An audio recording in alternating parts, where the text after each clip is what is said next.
बहुत समय पहले की बात है। एक छोटे से गांव में रामू नाम का एक लड़का रहता था।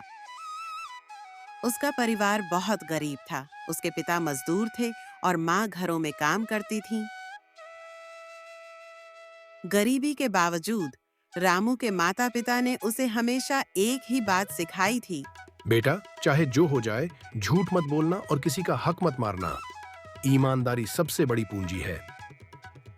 रामू इन बातों को अपने दिल में बसा लिया था। वह बचपन से ही सीधा सादा और सच्चा था। गांव के लोग उसकी ईमानदारी की मिसाल देते थे। एक दिन की बात है, गांव में मेले का आयोजन हुआ। रामू भी वहां गया। मेले में तरह तरह की दुकानें लगी थीं। मिठाइयाँ, खिलौने, कपड़े और भी बहुत कुछ। रामू के पास बस 5 रुपए थे। उसने सोचा कि कुछ मिठाई खा ले। वह एक दुकान पर गया और जलेबी खरीदने लगा। पैसे देने के बाद जब उसने अपने पैसे गिने तो उसे महसूस हुआ कि दुकानदार ने गलती से उसे 50 रुपए ज्यादा लौटा दिए। रामू ने तुरंत दौड़कर दुकानदार को पैसे लौटाए और बोला, काका, आपने गलती से मुझे ज्यादा पैसे दे दिए हैं। दुकानदार पहले तो हैरान रह गया, फिर मुस्कुराते हुए बोला, बेटा, आज के जमाने में जहाँ लोग एक पैसे के लिए झगड़ते हैं, वहाँ तू इतना बड़ा सच बता रहा है। भगवान तेरा भला करे।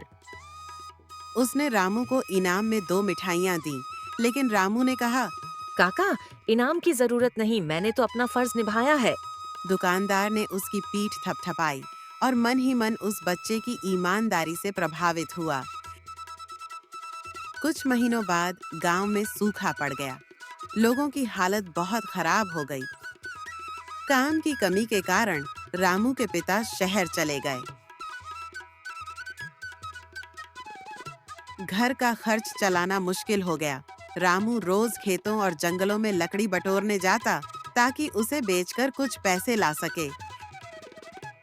एक दिन जंगल में लकड़ी काटते काटते उसे एक चमचमाती थैली दिखी। उसने खोलकर देखा तो उसमें सोने के सिक्के थे। रामू की आंखें चौंधिया गईं। उसने चारों ओर देखा, पर कोई नहीं था। कुछ देर तक वह सोचता रहा। अगर मैं ये पैसे घर ले जाऊं तो हमारी सारी गरीबी खत्म हो जाएगी। लेकिन अगले ही पल उसकी माँ की बात उसके कानों में गूंज उठी, बेटा, कभी भी दूसरों की चीज पर नजर मत डालना। रामू ने गहरी सांस ली और थैली लेकर सीधे गांव के मुखिया के घर पहुंच गया।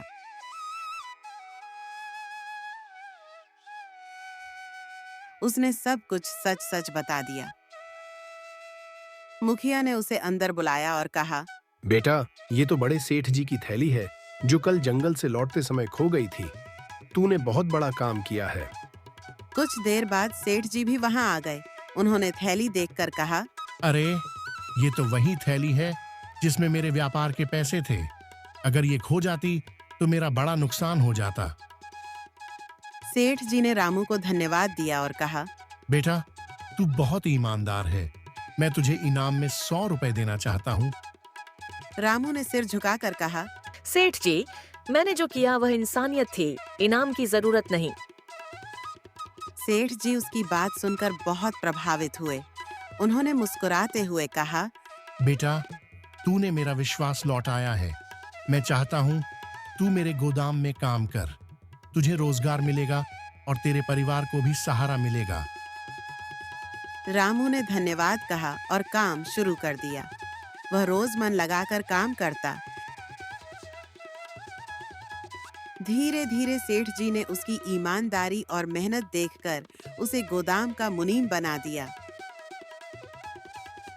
गांव में सब लोग उसकी तारीफ करने लगे। कुछ वर्षों बाद सेठ जी बूढ़े हो गए। उन्होंने अपनी सारी जिम्मेदारियां रामू को सौंप दी और कहा, रामू, जब मैंने तुझे पहली बार देखा था तभी समझ गया था कि तू भरोसे के लायक है। तेरी ईमानदारी ने न सिर्फ मेरा व्यापार बचाया बल्कि मुझे सच्चा इंसान भी बना दिया। रामू ने नम्रता से कहा, सेठ जी, मैंने तो बस वो किया जो सही था। धीरे धीरे रामू का जीवन बदल गया। अब उसके माता पिता आराम से रहते थे। घर पक्का बन गया था और गांव के लोग उसे ईमानदार रामू कहकर पुकारते थे। एक दिन गांव के स्कूल में बच्चों को कहानी सुनाने के लिए उसे बुलाया गया। वहां उसने कहा, बच्चों, याद रखो, पैसा खो जाएगा तो वापस मिल सकता है, लेकिन ईमानदारी खो गई तो सब कुछ खत्म हो जाता है। अगर मन में सच्चाई है तो वक्त चाहे जितना कठिन हो, ईश्वर हमेशा साथ देता है।